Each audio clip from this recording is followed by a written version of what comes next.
Hello guys everyone, हम आपके लिए हमेशा जनरल नॉलेज और कॉमन सेंस के सवाल लेकर आते हैं। सामने कॉमन सेंस के सवाल आपकी जहानत को चेक करने के लिए होते हैं। अगर आपको वीडियो अच्छी लगी तो सब्सक्राइब लाजमी करें। हमारी वीडियो आपको डबल माइंड ज़रूर करेगी, लेकिन ऐसे सवाल नहीं हैं जैसे आप सोच रहे हैं।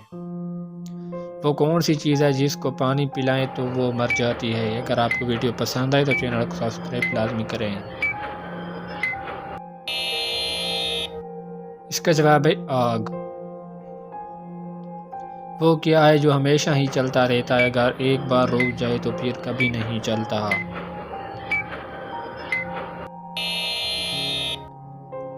इसका जवाब है सांस।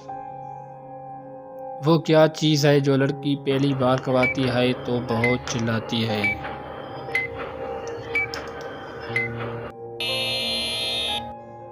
इसका जवाब है कान में छेद। एक ऐसी चीज़ है जब हम बोलें तो वो टूट जाती है।